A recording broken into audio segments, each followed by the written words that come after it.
नमस्कार दोस्तों, मैं विजय तिवारी। स्वागत है आपका हमारे YouTube channel the book society में, जहां हम आज की क्लास में सब्जेक्ट कोड BPSC 134 के चैप्टर नंबर 8 को डिस्कस करेंगे। चैप्टर का नाम होगा शीत युद्ध की उत्पत्ति और उसके चरण। एग्जाम के लिहाज से चैप्टर बहुत ही ज़्यादा महत्वपूर्ण है और इस चैप्टर से दो प्रमुख प्रश्न बनते हैं। पहला प्रश्न ये बनता है कि शीत युद्ध की उत्पत्ति के कारण क्या थे। दूसरा प्रश्न ये बनता है कि शीत युद्ध के विभिन्न चरणों का उल्लेख कीजिए। तो शीत युद्ध के जो विभिन्न चरणों का उल्लेख वाला क्वेश्चन है, ये बहुत ज़्यादा महत्वपूर्ण बन जाता है, जो कि कई बार पेपरों में आया हुआ है। दोनों ही प्रश्नों का उत्तर इस वीडियो में हम जानेंगे, तो वीडियो को अंत तक जरूर देखें। और अगर आप चैनल पर नए हैं तो चैनल से जरूर जुड़िए। तो चलिए शुरू करते हैं आज की क्लास। सबसे पहले चैप्टर में एक प्रस्तावना दी गई है जो कि हमें ये बताती है कि आगे चैप्टर में हम क्या पढ़ेंगे। तो देखो, जब भी आप कोल्ड वॉर वर्ड को सुनते हैं या फिर शीत युद्ध शब्द को देखते हैं तो आपके सामने दो देशों का नाम आना चाहिए, एक अमेरिका और एक सोवियत संघ। यानी कि जो शीत युद्ध है ये अमेरिका और सोवियत संघ के बीच चली विचारधाराओं की एक लड़ाई थी जिसे शीत युद्ध का नाम दिया गया है। और इसका जो टाइम पीरियड था वो टाइम पीरियड था 1945 से लेकर 1990 के बीच। यानी कि सेकेंड वर्ल्ड वॉर के बाद कोल्ड वॉर शुरू हुआ और 1990 तक कोल्ड वॉर चला।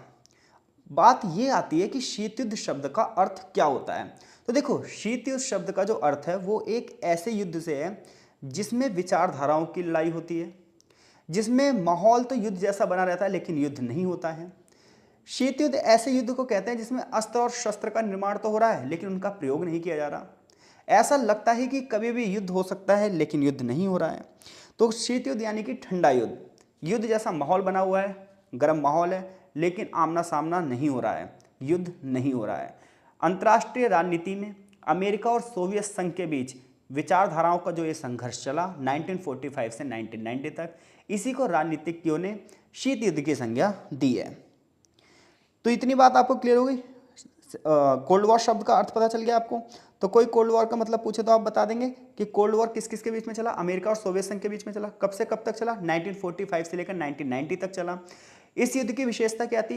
तो शीत युद्ध की विशेषता यह है कि युद्ध जैसा माहौल इसमें बना रहता है किंतु युद्ध नहीं होता है, रक्त रंजित युद्ध नहीं होता है, विचारधाराओं का संघर्ष रहता है। युद्ध जैसी परिस्थितियां तो बनती हैं लेकिन युद्ध नहीं होता है। लेकिन क्या वास्तव में शीत युद्ध का जो टाइम पीरियड था 1945 से लेकर 1990 तक, क्या वास्तव में इसमें युद्ध नहीं हुआ? क्या वास्तव में ठंडा युद्ध था ये? क्या वास्तव में सिर्फ युद्ध जैसी परिस्थितियां बनी और युद्ध नहीं हुए? तो ऐसा बिल्कुल भी नहीं था।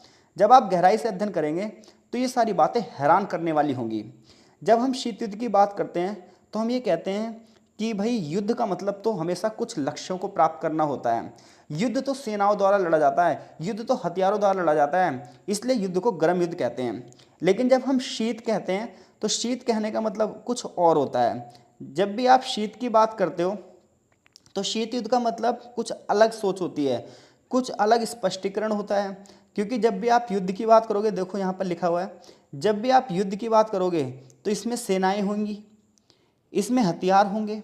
लेकिन जब किसी युद्ध को आप शीत युद्ध कहोगे तो वहाँ पर सोच बदल जाएगी, वहाँ पर चीज़ें अलग हो जाएंगी।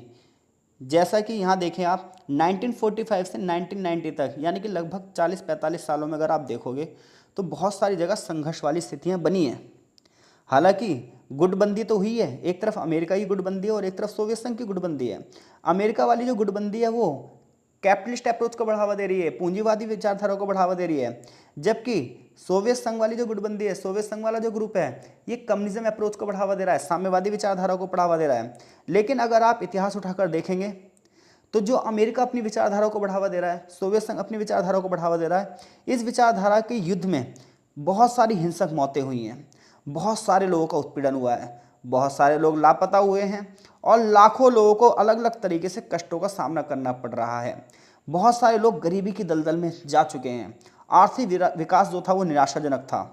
कह रहा है लाखों गरीब लोग तंगहाली से जीवन जीने के लिए मजबूर हुए, लाखों लोग भूख और भोजन से वंचित रहे, लाखों लोगों ने नुकसान झेले और कम्युनिस्ट विरोधी विद्रोह, बगावत, दमन, गृह युद्ध, अफ्रीका की बात करो, एशिया की बात करो, लतीनी अमेरिका की बात करो, कैरेबियन द्वीप की बात करो, हजारों हजार लोग यहाँ पर मारे गए। और हम ये कह देते हैं कि 45 साल का जो ये संघर्ष था ये शीत युद्ध था। तो हम किस नज़रों से कहें कि ये शीत युद्ध था? लोग तो यहाँ पर भी मारे जा रहे हैं, गरीबी के दलदल में तो लोग यहाँ भी फंस रहे हैं, युद्ध के बाद यही होता है, बड़े पैमाने पर लोग भूख से वंचित हैं, गरीबी में जीवन जीने के लिए मजबूर हैं। तो एक तरफ तो आप कह रहे हो कोल्ड वॉर चल रहा है, अमेरिका और सोवियत संघ के बीच विचारधाराओं का संघर्ष चल रहा है, तो वहीं और दूसरी ओर अगर आप हिस्टोरिकल फैक्ट्स देखते हो तो आपको पता चलता है कि दोनों ही महाशक्तियां आपस में तो नहीं लड़ी हैं, लेकिन अपने अपने प्रभाव को बढ़ाने के लिए छोटे छोटे देशों में उन्होंने युद्ध करवाए हैं। छोटे छोटे देशों में बहुत सारे लोग मारे गए हैं, एशिया के देशों में, अफ्रीका के देशों में, लैटिन अमेरिका के देशों में, दुनिया भर के जनसंख्या मारी गई है। तो ऐसे में जब भी हम शीत युद्ध को शीत युद्ध कहते हैं तो उसका एक दूसरा पक्ष हमारे सामने ये आता है कि उस दौरान भी बहुत सारे लोग मारे गए हैं, लेकिन फिर भी शीत युद्ध को शीत युद्ध का नाम इसलिए दिया गया है क्योंकि ये दो अलग अलग विचारधाराओं के बीच की लड़ाई थी, विचारधाराओं को फैलाने की लड़ाई थी। जहां पूंजीवादी जो विचारधारा है, यानी कि जो कैपिटलिस्ट अप्रोच है, ये प्राइवेट सेक्टर को बढ़ावा देने की बात कर रही है, ये व्यक्ति की स्वतंत्रता की बात कर रही है, ये चाहती है कि बाजारी अर्थव्यवस्था में गवर्नमेंट इंटरफेयर ना करे, जबकि समाजवाद ये चाहता है कि हर तरफ समानता बनी रहे। पूंजीवाद ने जो शोषण किया, अमीरों को अमीर बनाया, गरीबों को गरीब बनाया, वहां पर इक्वेलिटी हो, मैक्सिमम पार्ट अंडर गवर्नमेंट हो। तो दोनों ही विचारधाराएं सामाजिक, आर्थिक, राजनीतिक स्तर पर एक दूसरे से भिड़ रही हैं। अमेरिका चाहता है कि वर्ल्ड के लेवल पर हर एक देश कैपिटलिस्ट हो जाए, हर एक देश प्राइवेट सेक्टर को बढ़ावा दे, जबकि सोवियत संघ ये चाहता है कि हर एक देश इक्वेलिटी बेस्ड सोसाइटी की स्थापना करे और मैक्सिमम पार्ट अंडर गवर्नमेंट रखे।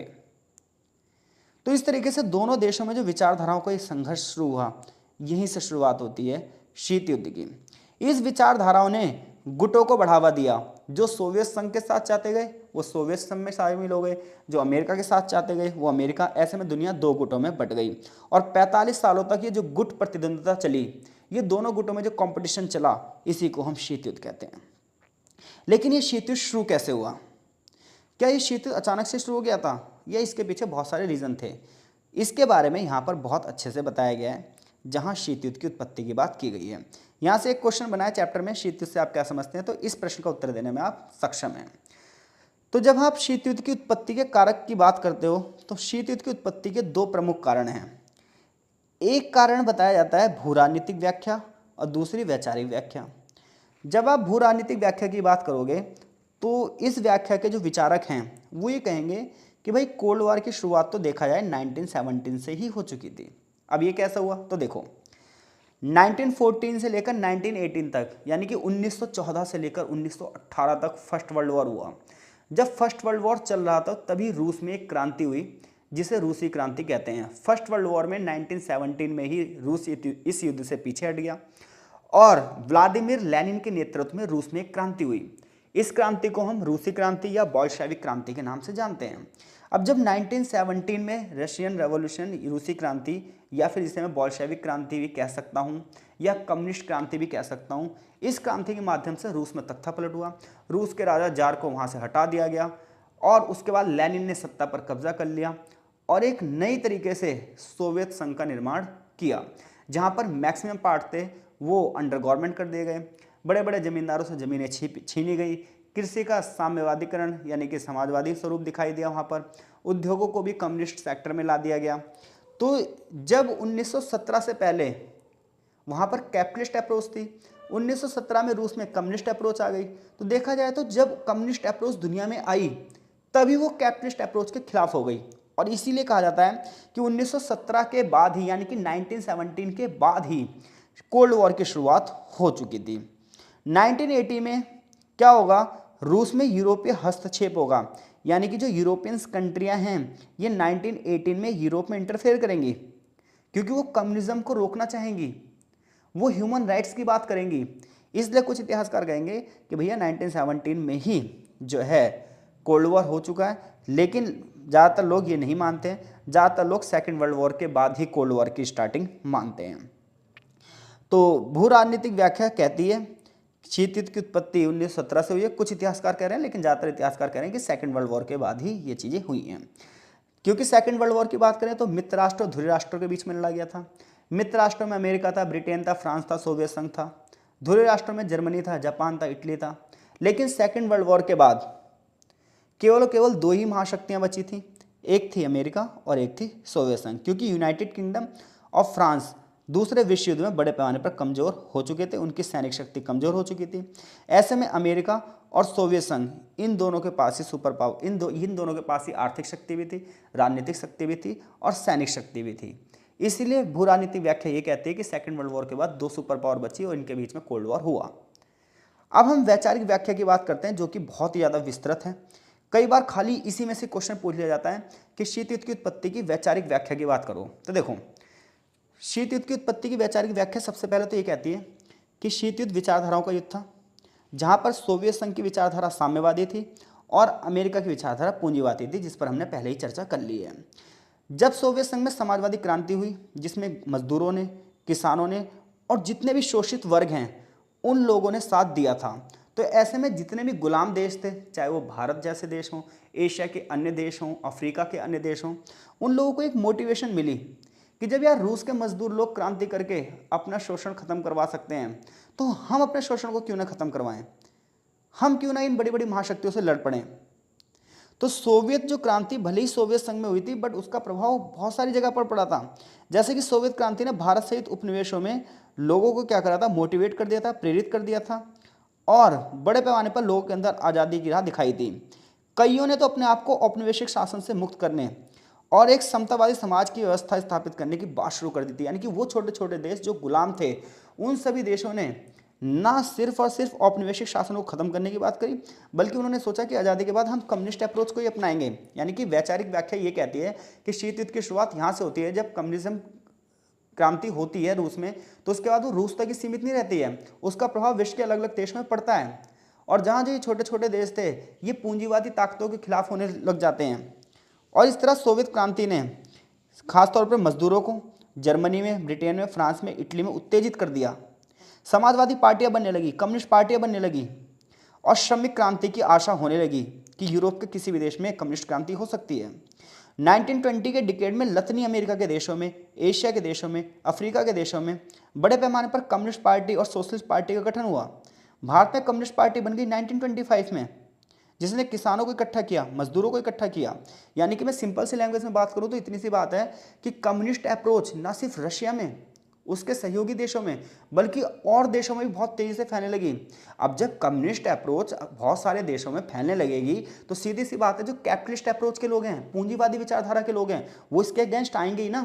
अब अमेरिका इसका जिम्मा उठाएगा कि भाई मैं कम्युनिज्म को यहीं रोक दूंगा और कैपिटलिस्ट अप्रोच को आगे बढ़ाऊंगा, और यहीं से कोल्ड वॉर की शुरुआत हो जाएगी। खेल यहीं पर ही नहीं होगा। सेकेंड वर्ल्ड वॉर के बाद ब्रिटेन के प्रधानमंत्री चर्चिल, अमेरिका के राष्ट्रपति ट्रूमैन, ये कुछ ऐसी एक्टिविटी की शुरुआत करेंगे जिसकी वजह से शीत युद्ध अपनी चरम अवस्था पर पहुंच जाएगा। सेकेंड वर्ल्ड वॉर के दौरान अमेरिका जापान पर परमाणु बम गिराएगा। जब अमेरिका जापान पर परमाणु बम गिराएगा, तभी सोवियत संघ को लगेगा कि अमेरिका सुपर पावर बनना चाहता है, क्योंकि अमेरिका ने यह बात सोवियत संघ से छुपाई थी, और यहीं से अमेरिका, सोवियत संघ जो है वो अमेरिका के अगेंस्ट हो जाता है। शीत युद्ध के बाद अमेरिका के राष्ट्रपति ट्रूमैन ये नहीं चाहते कि हर जगह कम्युनिज्म फैले, तो अमेरिका के राष्ट्रपति ट्रूमैन ने एक थ्योरी दी जिसे ट्रूमैन थ्योरी के नाम से जाना जाता है। ट्रूमैन सिद्धांत ये कहता है कि कम्युनिस्ट अप्रोच जब फैलती है जब देश गरीब होते हैं। उन्होंने कहा कम्युनिज्म जब फैलता है तो लोगों के ह्यूमन राइट्स चले जाते हैं। कम्युनिज्म जब फैलता है तो बड़े पैमाने पर लोग हिंसक हो जाते हैं।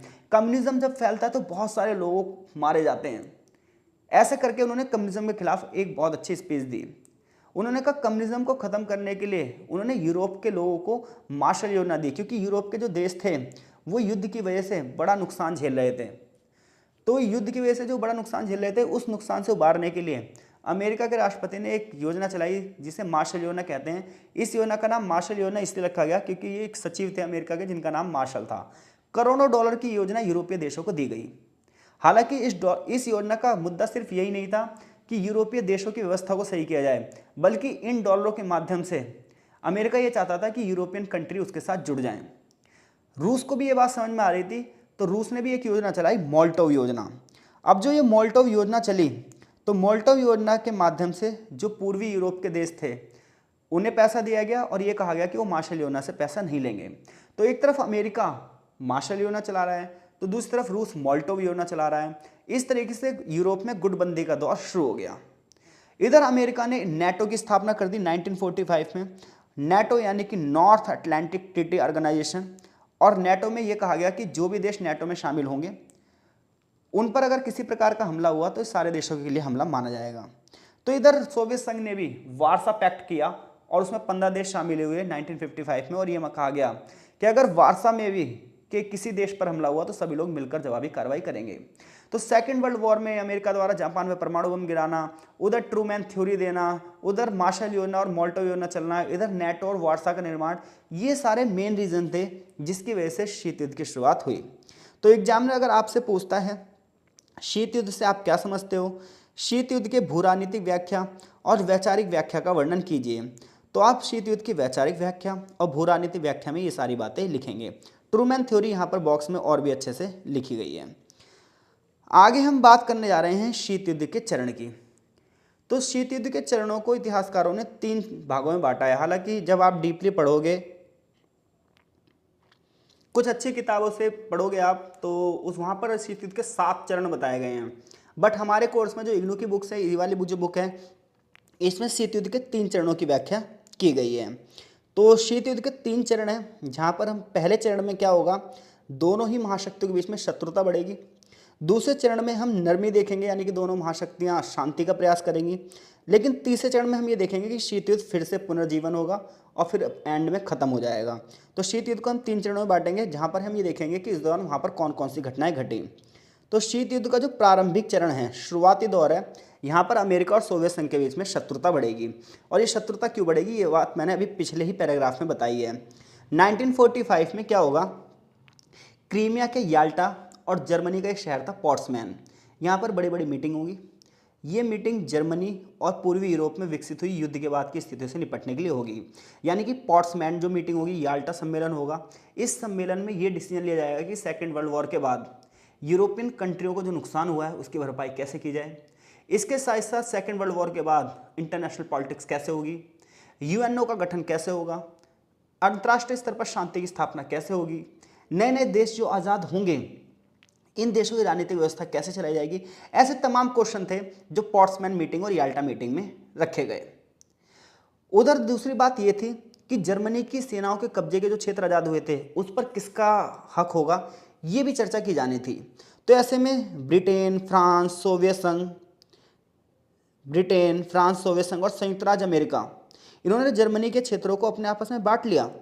इन चारों शक्तियों ने याल्टा और पोट्समैन सम्मेलन में अपनी महत्वपूर्ण भूमिका अदा करी।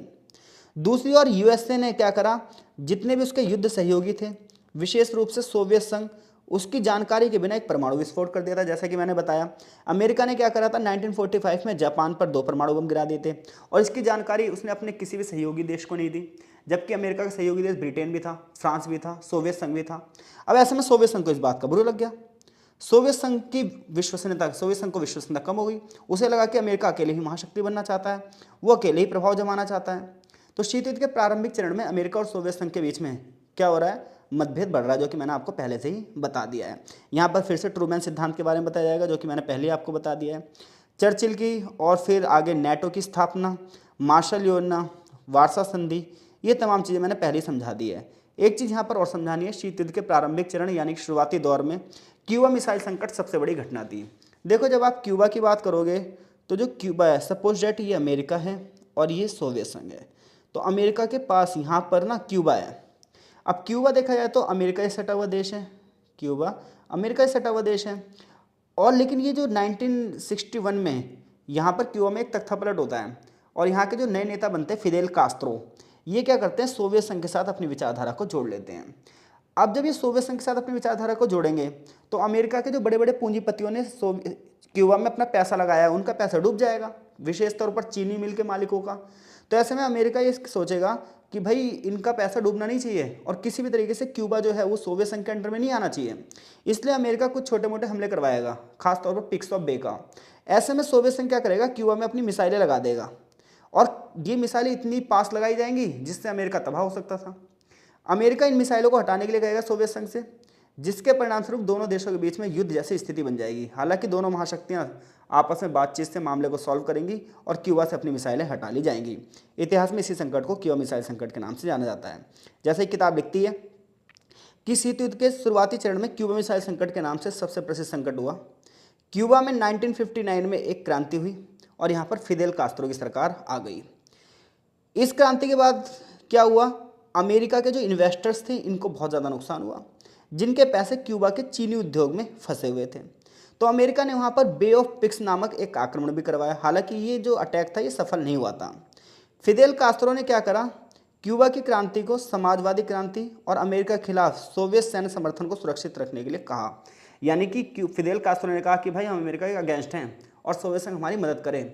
अब सोवियत संघ के जो नेता थे निकिता खुश्चेव, उसने यहाँ पर मिसाइल लगवा दी। अब क्या हुआ, अमेरिका बाजार की जगह अब सोवियत बाजार में क्यूबा की चीनी का एक्सपोर्ट शुरू हो गया। यानी कि अब क्यूबा के लोग सोवियत संघ के बाजारों में चीनी का एक्सपोर्ट कर रहे हैं, अमेरिका में नहीं एक्सपोर्ट कर रहे हैं। अब ये घटनाएं अमेरिका और सोवियत संघ के बीच में तनाव पैदा कर रही हैं। दोनों देश एक दूसरे के विरोध में आ जा रहे हैं और क्यूबा अमेरिका से केवल 90 मील की दूरी पर है। इतनी पास से अगर हमला किया गया तो अमेरिका का बहुत बड़ा एरिया तबाह हो सकता है। फिर भी अमेरिका के राष्ट्रपति जॉन एफ कैनेडी ने ये आदेश दिया कि वो भी अपने जहाज़ों को आगे करे। दुनिया में ऐसा लगने लगा कि थर्ड वर्ल्ड वॉर हो ही जाएगा, लेकिन हुआ नहीं और यहीं पे पहला चरण खत्म होता है। तो शीत युद्ध के पहले चरण की विशेषता यह है कि अमेरिका और सोवियत संघ के बीच में तनाव हो रहा है। शीत युद्ध को आगे बढ़ाने में ट्रूमैन, अमेरिका के जो राष्ट्रपति, उनका एक बहुत बड़ा रोल था। ब्रिटेन के प्रधानमंत्री चर्चिल का एक बहुत बड़ा रोल था। उसके बाद नेटो की स्थापना होगी। इधर मार्शल योजना चलाई जाएगी, उधर से मोल्टो योजना चलाई जाएगी। इधर से नेटो बनेगा, उधर से वार्सा बनेगा और फिर क्यूबा मिसाइल संकट होगा। ठीक है भाई। तो ये सब चीज़ें कौन से चरण में थी, पहले चरण में। शीत युद्ध का जो दूसरा चरण है उसे नरमी चरण कहा जाता है या डिटेंट चरण कहा जाता है। नरमी का मतलब यह है कि सोवियत संघ और अमेरिका अब दोनों को पता चल गया है कि दोनों ने बहुत खतरनाक हथियार बना लिए। इतने खतरनाक हथियार बना लिए कि अगर दोनों देशों के बीच में युद्ध हुआ तो ये कह पाना मुश्किल होगा कौन हारेगा और कौन जीतेगा। मानवता खत्म हो जाएगी लेकिन हथियार बचे रहेंगे। ऐसे में अमेरिका और सोवियत संघ दोनों मिलजुल कर ये सोचेंगे किसी प्रकार से हथियारों को कम किया जाए और इसके लिए बड़ी बड़ी मीटिंग्स होंगी जिसकी चर्चा यहाँ पर की जाएगी। तो क्यूबा मिसाइल संकट के बाद अमेरिका और सोवियत संघ दोनों नेताओं ने शांतिपूर्वक तरीके से आगे चलने की बात करी, जिसे हम शीत युद्ध में डिटेंट के नाम से जानते हैं। ऑक्सफोर्ड डिक्शनरी ऑफ पॉलिटिक्स के अनुसार जो डिटेंटे वर्ड है, इसका मतलब है कि यूएसए और सोवियत संघ के बीच संबंधों में तनाव कम हुआ है और हथियारों के नियंत्रण की प्रक्रिया शुरू हुई, यानी कि हथियारों पर कंट्रोल लगाना शुरू हुआ है। डिटेंट का टाइम पीरियड 1963 से 1970 तक माना जाता है। क्यूबा के संकट के बाद एक एग्रीमेंट हुआ और इस एग्रीमेंट का नाम था पीटीबीटी। पीटीबीटी की फुल फॉर्म है पार्शियल टेस्ट बैन ट्रीटी। इस ट्रीटी में ये बात की गई कि ब्रिटेन, यूएसए और सोवियत संघ ने इस पर साइन किए और ये कहा गया कि भाई हम जो न्यूक्लियर वेपन्स हैं, यानी कि जो परमाणु हथियार हैं, उनको कंट्रोल करेंगे। पीटीबीटी में ये हुआ कि जो परमाणु टेस्ट करते हो आप, अब वो आप वायुमंडल में टेस्ट नहीं कर सकते, ज़मीन पर टेस्ट नहीं कर सकते, पानी के नीचे नहीं टेस्ट कर सकते, लेकिन ज़मीन के नीचे टेस्ट कर सकते हो। ये बात पीटीबीटी में थी। तो पीटीबीटी को ज़मीन के नीचे भी परमाणु बम के प्रयोग को कम करने के लिए सीटीबीटी आई, कॉम्प्रिहेंसिव टेस्ट बैन ट्रीटी। यानी कि देखो, परमाणु बम को बनाने से पहले उसका टेस्ट किया जाता है, उस टेस्ट पे कंट्रोल करने के लिए एक संधि हुई जिसे हम पीटीबीटी कहते हैं, यानी कि पार्शियल टेस्ट बैन ट्रीटी। इस ट्रीटी में अमेरिका, सोवियत संघ, ब्रिटेन ने साइन किए और ये कहा गया कि भाई देखो, अब वायुमंडल में आप एटॉमिक टेस्ट नहीं कर सकते, ज़मीन पर एटॉमिक टेस्ट नहीं कर सकते, पानी के अंदर एटॉमिक टेस्ट नहीं कर सकते। लेकिन इस संधि में ये नहीं लिखा था कि आप भूमिगत यानी कि अंडरग्राउंड टेस्ट नहीं कर सकते। अब ऐसे में लोग अंडरग्राउंड टेस्ट करने लगे, तो इसलिए एक और संधि हुई CTBT, comprehensive test ban treaty. इस संधि में कहा गया कि भाई आप अंडरग्राउंड भी टेस्ट नहीं कर सकते। तो ये सारी संधि इसलिए की जा रही है कि भैया आप परमाणु बमों के प्रयोग को कम करोगे, क्योंकि परमाणु बम अगर ज़्यादा से ज़्यादा बनते चले गए और एक दिन युद्ध हुआ तो हथियार तो बच जाएंगे लेकिन लोग नहीं बचेंगे, इतने हथियार बन चुके थे। आगे चलकर एक और संधि होगी 1968 में, जिसे हम एनपीटी यानी कि न्यूक्लियर प्रोहिबिटेड ट्रीटी के नाम से जानते हैं। इस संधि पर अमेरिका, ब्रिटेन, फ्रांस, सोवियत संघ और चाइना सभी साइन करेंगे और इसमें ये कहा जाएगा कि बड़े बड़े देश ही केवल परमाणु संपन्न देश माने जाएंगे, बाकी देशों को परमाणु बम बनाने का अधिकार नहीं होगा। हालांकि भारत इस संधि का विरोध करेगा। ये सब घटनाएं थी, इन्होंने शीत युद्ध की जो शत्रुता थी, शीत युद्ध का जो तनाव था, उसे कम करने में मदद करी। वॉशिंगटन यानी कि अमेरिका और मॉस्को यानी कि सोवियत संघ, इन दोनों के बीच में जो शत्रुता थी उसे कम करने के लिए बातचीत के लिए एक टेलीफोन सेवा शुरू की गई जिसे हॉटलाइन के नाम से जाना जाता है। इसके अलावा जो जर्मनी के दो राज्य थे, पूर्वी जर्मनी और पश्चिमी जर्मनी, उनकी महाशक्तियों को मान्यता दे दी गई। अमेरिका और सोवियत संघ के नेताओं ने 1972 में साल्ट समझौते पर साइन किए, जो कि परमाणु शस्त्रों को कम करने के लिए ही था। इसके बाद हेलेंस्की शिखर सम्मेलन हुआ, जिसमें दोनों देशों ने शीत युद्ध को ख़त्म करने के लिए साइन किए, लेकिन रियलिटी इससे कुछ अलग थी। हेलेंस्की समझौता क्या था, अब हम इसके बारे में जानेंगे। हेलेंस्की समझौते की बात करें तो ये फिनलैंड में आयोजित हुआ और इस समझौते में ये बात की गई कि भाई हम यूरोप में सिक्योरिटी को बढ़ावा देंगे और यूरोप में जो लड़ाई झगड़े का माहौल है इसे खत्म करके सहयोग को बढ़ावा देंगे। तो यूरोप में सुरक्षा और सहयोग सम्मेलन, जिसे शॉर्ट में CSCE कहा जाता है, इस बैठक में साइन किए गए। हालांकि ये बाध्यकारी समझौता नहीं था, आप इस समझौते को मानो या ना मानो ये आपके ऊपर है। इस समय अमेरिका के राष्ट्रपति थे रिचर्ड निक्सन और इनका एक सचिव था जिसका नाम था हेनरी किसिंजर। इन्होंने ये अमेरिका की पॉलिसी शुरू करी थी जिसमें डिटेंट के बहुत सारे फायदे थे। इधर सोवियत संघ भी चाहता था कि भाई अब अमेरिका से तनाव कम हो, लेकिन उसी दौरान एक घटना घटेगी और घटना वो अफगानिस्तान से रिलेटेड होगी, जिसके बाद क्या होगा, डिटेंट की भावना कम हो जाएगी। तो 1975 के 20 तक डिटेंट की भावना स्पष्ट रूप से कम थी। अमेरिका के राष्ट्रपति जो निक्सन थे, इन्होंने राष्ट्रपति के रूप में इस्तीफा दे दिया। इधर US वियतनाम से वापस हट गया, यानी कि US की जो सेनाएं वियतनाम में थी वहाँ से वापस आ गई, जिसकी वजह से भी दोनों के बीच में जो मतभेद थे वो थोड़े से कम हुए। आगे चलकर माहौल थोड़ा सा गर्म होगा। ये माहौल इसलिए गर्म होगा क्योंकि जो अमेरिका के राष्ट्रपति जेरोल्ड फोर्ड आएंगे, ये सोवियत संघ के अंदरूनी मामलों में इंटरफेयर करेंगे। इनका ये मानना था कि सोवियत संघ अपने देश के लोगों को ह्यूमन राइट्स नहीं दे रहा है। तो जब इन्होंने ऐसे बयान दिए तो सोवियत संघ ने कहा कि हमारा अंदरूनी मामला है, तुम इसमें दखलंदाजी क्यों कर रहे हो। और ये माना जाता है यहीं से डिटेंट खत्म हुआ और फिर से दोबारा से अमेरिका और सोवियत संघ के बीच में तनाव शुरू हो गया। तो अमेरिका और सोवियत संघ के बीच में जो शीत युद्ध चल रहा है, इसका पहला चरण तो दुश्मनी का था, जिसमें दुश्मनी बढ़ती गई और क्यूबा मिसाइल संकट तक चली गई, जहां युद्ध भी हो सकता था। दूसरा जो चरण था वो नरमी का था, जिसे डिटेंट कहते हैं। यहाँ पर दोनों महाशक्तियाँ एक दूसरे से सहयोग की भावना करने की कोशिश कर रही हैं। लेकिन जो तीसरा चरण आएगा ये पुनर्जीवन का चरण होगा। पुनर्जीवन का मतलब है शीत युद्ध की फिर से शुरुआत हो जाएगी और ये जब तक होगी जब तक सोवियत संघ खत्म ना हो जाए। यानी कि 1991 में जब सोवियत संघ कोलैप्स कर गया, सोवियत संघ खत्म हो गया, सोवियत संघ के सारे देश अलग हो गए और सोवियत संघ टूट गया, उसके बाद ही शीत युद्ध का अंत हुआ। तो सोवियत डिटेंट के बाद जो अमेरिका और सोवियत संघ के बीच में फिर से दुश्मनी बढ़ी, इसका सबसे बड़ा कारण था अफगानिस्तान। अफगानिस्तान की बात करें तो 1973 से पहले पहले अफगानिस्तान में राजतंत्र चलता था, यानी कि राजा का शासन चलता था। लेकिन 1973 में पहली बार अफगानिस्तान में डेमोक्रेसी आई और मोहम्मद दाऊद खान जो थे वो यहाँ के प्रधानमंत्री बने, राष्ट्रपति बन गए। मोहम्मद दाऊद जो थे उन्हें पाकिस्तान से खतरा था, क्योंकि पाकिस्तान न सिर्फ उनका पड़ोसी देश था बल्कि सबसे बड़ा दुश्मन देश भी था। इधर पाकिस्तान को अमेरिका सपोर्ट करता था, क्योंकि पाकिस्तान जो था वो अमेरिका के सैनिक गुट में था, तो इसलिए अमेरिका पाकिस्तान को सैनिक सहायता देता था। अब भाई अफगानिस्तान पाकिस्तान से तो लड़ लेता, लेकिन अफगानिस्तान अमेरिका से तो नहीं लड़ पाता, क्योंकि अमेरिका डायरेक्टली इसमें इंटरफेयर कर रहा है, वो पाकिस्तान को सपोर्ट कर रहा है। अब ऐसे में अफगानिस्तान चाहेगा कि उसे भी कोई सपोर्ट करे। ऐसे में 5 साल हुए और सरकार चली गई।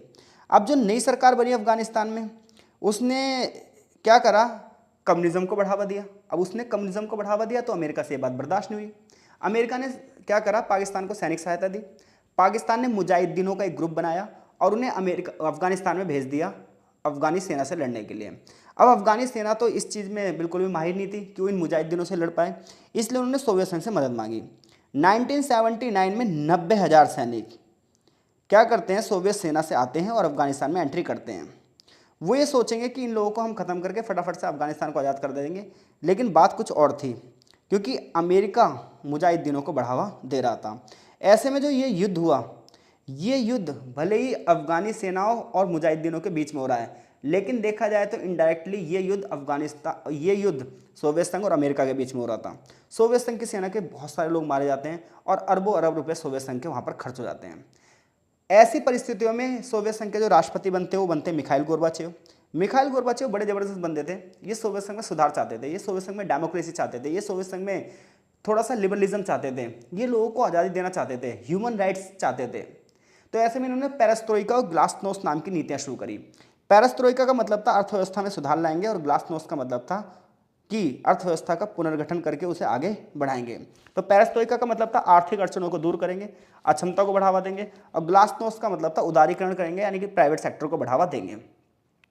लेकिन देर बहुत हो चुकी थी, मिखाइल गोर्बाचेव अपने सुधारों को जल्दी से इंप्लीमेंट नहीं कर पाए उनकी पार्टी के लोगों ने उनका विरोध किया और फाइनली 25 दिसंबर 1991 को सोवियत संघ का विघटन हो गया। सोवियत संघ टूटने लगा, उसके सारे देश इससे अलग होने लगे। परिणाम था ये हुआ कि सोवियत संघ टूट गया, जर्मनी का उधर एकीकरण हो गया और शीत युद्ध का अंत हो गया। अगले चैप्टर में बताया जाएगा कि शीत युद्ध के अंत होने में यानी कि सोवियत संघ के विघटन का इंटरनेशनल पॉलिटिक्स पर क्या इम्पैक्ट पड़ा। आगे चैप्टर का सारांश है और चैप्टर यहीं पर खत्म होता है। तो अगर एग्जामिनर आपसे क्वेश्चन पूछता है कि शीत युद्ध के विभिन्न चरण बताओ, तो पहले चरण में आप शीत युद्ध, उसकी शत्रुता, मोल्टोव योजना, मार्शल योजना, नेटो, वारसा, क्यूबा तक आप चीज़ों को ले जाओगे। डिटेंड में आप एनपीटी, एलटीबीटी, सीटीबीटी के बारे में बताओगे और दोबारा में अफगानिस्तान वाली बात बता के सोवियत संघ का विघटन करवाओगे। तो ये तमाम चीज़ें आपको बतानी है। आशा है लेक्चर आपको पसंद आया होगा। कमेंट बॉक्स में कमेंट करके अपनी प्रतिक्रिया जरूर दें। मिलते हैं आपसे नेक्स्ट चैप्टर में, तब तक के लिए आपका बहुत बहुत धन्यवाद।